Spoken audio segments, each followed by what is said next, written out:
This is the Samsung Galaxy S23. Just kidding. You obviously saw it from the title. This is the Samsung Galaxy A14, and I said the S23 because you could see that the design at the rear side is quite similar to what we saw on their flagship devices this year. I believe that Samsung is looking at going for a uniform design for most of their devices this year, and I kind of like it. Now, we have this device in the house, and so today we'll be taking a look at it and explore a few features this device comes with. So if you're in for it, make we talk, Charlie. The Galaxy A14 is the successor to the Samsung Galaxy A13, which came out last year. In love with this amazing rare design because of how it looks. The device is oxy with curved edges that look quite similar to their flagship series, like I mentioned earlier. It has a triple rear camera at the back and the Samsung logo boldly inscripted on the device at the rear side. There's a flashlight as well. Obviously, you can't leave that out on any recent smartphone. I'm quite curious, can there be a smartphone in 2023 that wouldn't have a flashlight? The rear side actually has these vertical lines that are imprinted into the design to make it feel very, very comfortable in the hand. Trust me, if you have a problem holding devices that feel quite slippery in your palms, this fills that spot, because of course it doesn't feel slippery and it feels very steady when you hold it in your hand. Now, the side about the device that people have complained a lot, especially when I uploaded my Instagram reel, and if you're not following me on Instagram, I'm on Instagram at DELPPY1_. I'll leave a link in the description for you to follow me, was the fact that the design on the front facing side of the device wasn't great. Was the 2023 device, they weren't expecting it to have such a thicker bezel, but surprisingly it does, and it comes with a 20:9 screen to body ratio. So yes, that is what Samsung is giving you this time around. Let's look at the sides of the device and what is there. Samsung placed a fingerprint scanner right on the power button, which makes it very convenient when logging into your device. There's a volume rocker button, a USB Type-C charging port that powers the device with 15-watt charging. There's a single speaker grill, the headphone port, and a microphone port as well, and a SIM tray that houses a dual SIM card slot and an additional slot for expandable storage of up to 1 terabyte. The display on this device is a PLS LCD display, as Samsung calls it, and it's their version of an LCD display. This display comes with a resolution of 1080p, so if you're streaming content on YouTube, Netflix, the highest resolution is around 1080p. Under some certain circumstances on YouTube, you could actually stream up to 1440p, which is basically 2K. Yes, you have the option, especially if you're somebody who consumes content a lot on YouTube.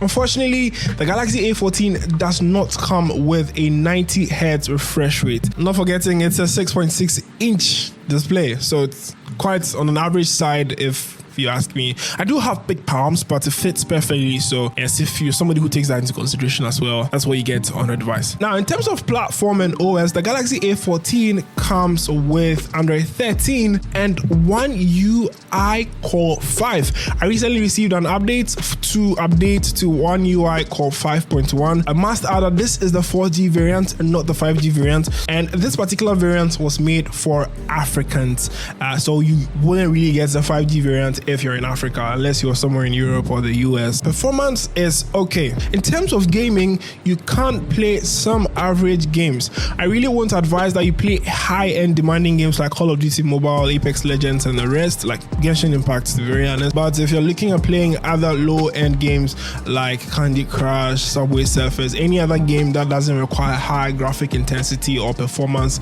you are good to go to run them on this device. I must also add that the variant I have here has a 64 gigabytes of internal storage, which is coupled with 4 gigs of RAM. Now, there are other variants like 128 gigabytes with 4 gigs of RAM, and some come as high as 6 gigabytes of RAM. I've heard there's an 8 gigabyte RAM variant lurking around, but I don't think that will be coming to our side of the world. Kind courtesy of RAM Plus, you can actually bump it up with an additional 4 gigs of software memory to boost the RAM and performance in a way. When it comes to the cameras on this device, they are obviously at the rear side, and there's a front-facing selfie camera that has a 30 megapixel front-facing lens that takes quite great images, especially if you're in a well-lit environment. At the rear side, we have a 50 megapixel main camera lens. There is a 5 megapixel wide-angle lens for wide-angle shots and a 2 megapixel lens for macro shots. And trust me, I'm really impressed with how the cameras perform, especially in great lighting conditions. They are very good, and as you can see in this video, this is how it looks like if you're recording video on the cameras of the Galaxy A14. This is the front-facing video camera for the Samsung Galaxy A14. Of course, I'm blasting my studio light on me, which clearly means that if you have the right light setting, the cameras on this device are beautiful. This is very beautiful. For a device in this price category, this is great.